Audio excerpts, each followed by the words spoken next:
Jornal da Manhã, você, Zé Maria.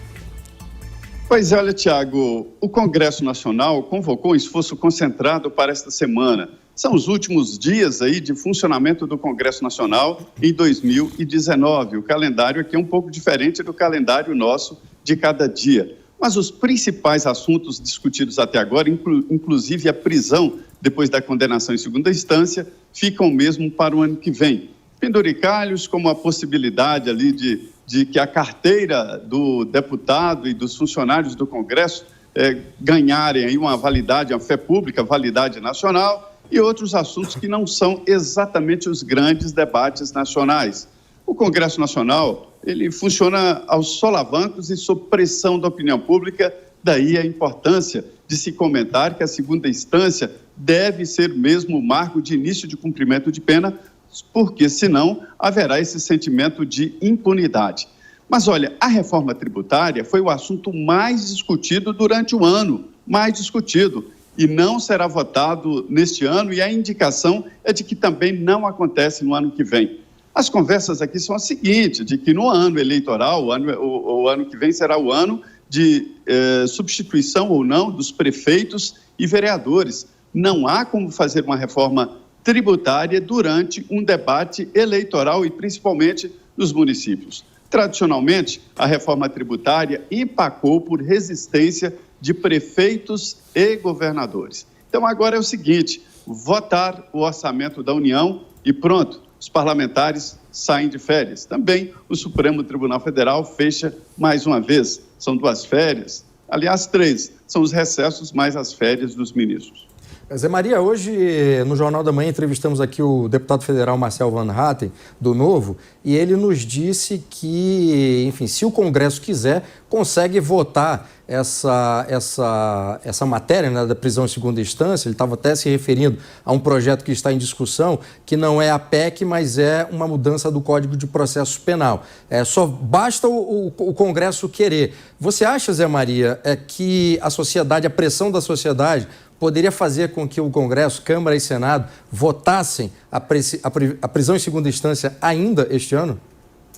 É preciso um acordo muito grande, um entendimento muito grande, porque os prazos regimentais aqui fazem com que um só partido trave o plenário do Senado e o plenário da Câmara dos Deputados.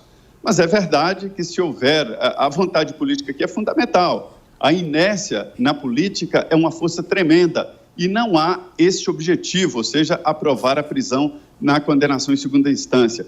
Olha, Bruno, o senador Renan Calheiros lembrou no Congresso Nacional de que o alvo da prisão em segunda instância não é político. Aí ele lembra que o deputado e o senador, eles têm um só foro, né? Que é o Supremo Tribunal Federal, ou seja, uma só instância.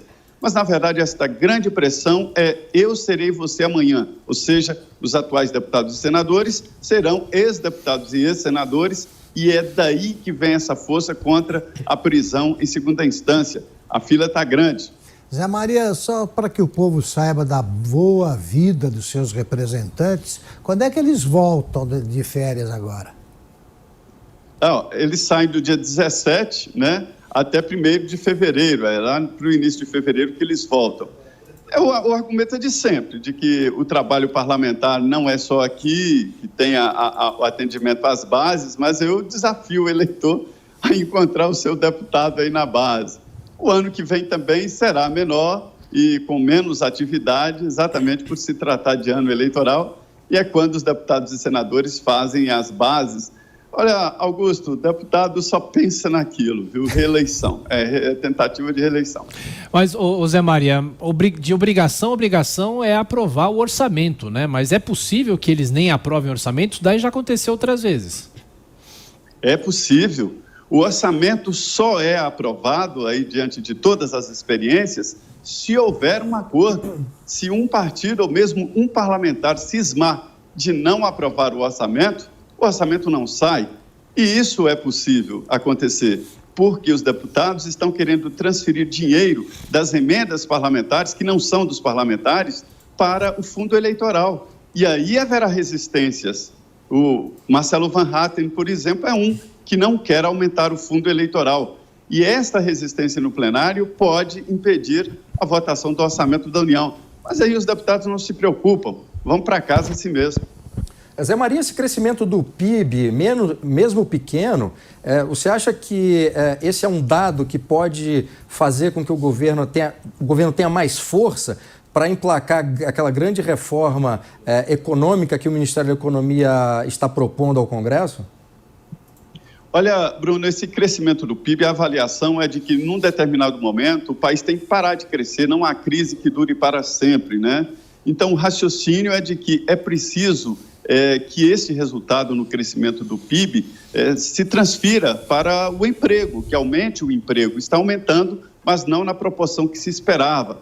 Então, é possível, sim, que esse crescimento do PIB possa melhorar a economia do país, mas, por enquanto, a indicação é de que apenas numérico e apenas um ajuste, mais do que realmente um crescimento real de que se esperava da economia brasileira, a exemplo do que está acontecendo no mundo.